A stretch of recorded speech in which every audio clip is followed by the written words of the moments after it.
I saw the show last year, and I had never really heard about it other than word of mouth, and it was kind of impromptu that I even went to the show. But after seeing it, you get this whole new respect for the people who are involved, and then when I found out that they were doing auditions, I just thought I could give it a shot. I know I saw the show last year, and I felt really empowered by it, and I thought, wow, I really want to do something like that next year. Last year I did the show, and I was really inspired by the woman that were in the show. I wanted to audition again because I think it's a way for women to speak out their personal, the personal view of their vagina. 3 years ago, I was working in the ASP office on campus, and a friend of mine came up and while I was gone on lunch, put a little note on my desk. It was a flyer talking about the Vagina Monologues, with a note being like, this looks exactly like something you would like to do.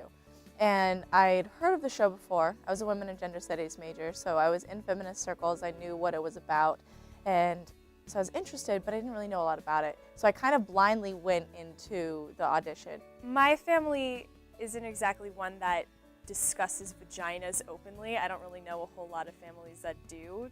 You know, it's a little more closeted, so coming into a big group of women who aren't exactly afraid to just start screaming vagina or moaning about and stuff is kind of new. It's about the playwright Eve Ensler, Asking what a vagina would wear, what they would say. and we're listing some of the funny responses women gave. If your vagina got dressed, what would it wear? Glasses, a beret, a leather jacket, silk stockings, mink, a pink boa. Something form-fitting. Emeralds, an evening gown, sequins, Armani only. We've only practiced it about 3-4 times. Because the drastically changed, someone dropped, and then it was hard to get back together. We had to scramble and quickly get a third member, so we haven't had as much practice as some of the other pieces, but I'd say we're prepared. If your vagina could talk, what would it say? 2 words. Slow down. About myself, a lot is just when I get on stage, I get freaked out sometimes. Because even though I love performing, it's like, oh, people are looking at me. It's my vagina. I'm saying these dirty things on stage. So it's like, oh my goodness. Costumes, eye mask, purple velvet pajamas, Angora, a red bow. It's about this British woman who basically has no idea how to have an orgasm and kind of goes into this workshop to help her learn and become one with her vagina. In the workshop, we were asked to look at our vaginas with hand mirrors. Then, after careful examination, we were to verbally report back to the group what we saw. And in the beginning, she's a little stuffy, and she kind of doesn't want to let people in, really. I had always thought of my vagina as an anatomical vacuum, randomly sucking up particles from the surrounding environment. She's kind of on a different level, or she thinks that the woman who runs it is a little, hippie for her to take. But as it keeps going, she learns to really accept who she is as a person and isn't really afraid to basically learn how to give herself orgasms and to understand her vagina in her own terms a little bit better. I must tell you that everything up until this point I knew about my vagina was based on hearsay or invention. It was a little awkward at first because vagina is definitely not something that I ever say on a regular basis.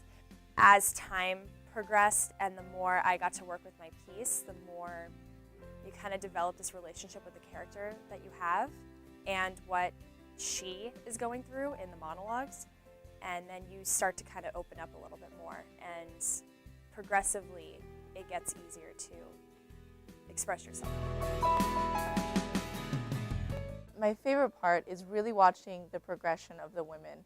They grow so much throughout the 6 months that we spend together. We start in October and we go right into March, and they spend a couple days a week together. We have retreats and all sorts of rehearsals and extra get-togethers, and throughout that time they really get to know each other, And in getting to know each other, they get to know themselves and the women that they're doing the monologues for. My favorite one is The Flood. It's about a woman from New York who is very vocal about her vagina, but in a very shy, kind of not meaningful way. And she gets really uppity about it. She doesn't want to talk about her vagina. And so as she gets going, she gets way into character. She gets really humorous. And it ends kind of on a sad note. And so the complexity in the piece, from her opening up in the beginning to her humor in the middle and to the end, where she really lets you know that her vagina is not only a place that humor can come out of, but it's also a painful and a dark and mysterious place for her. And so that complexity in that is really beautiful. And it's really funny. But I'm going to cheat because I'm so proud of the Moaner this year. And I'm so proud of all of them. But because of her transition and I've been able to watch her progress, that means a lot to me this year. Any other year you would ask me, I would have said The Flood or My Angry Vagina. But this year, Moaner. I think it's nice to have obviously having a female director makes it so that the connection is a little bit easier. Sarah's awesome. She really is.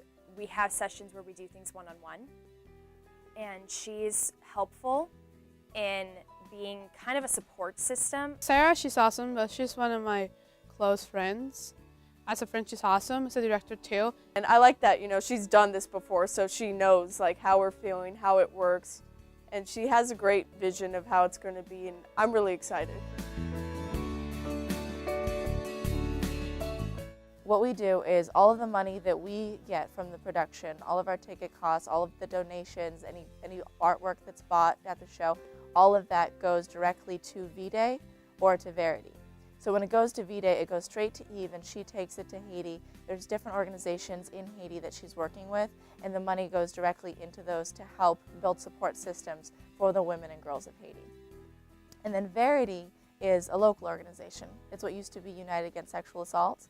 And so we give them the money so that it can stay local and support women here. And what's really great about UASA is they're not a female-oriented organization. They work with men, women, children, families, transgender, intersex, everyone across the board. And so it's about targeting sexual violence and ridding the world of it, and on a very individual, like Sonoma County level. I can't say how much I love my fellow vaginas. They inspire me. They really do. They push me to be my best that I can be. Pretty much. It's all about vaginas.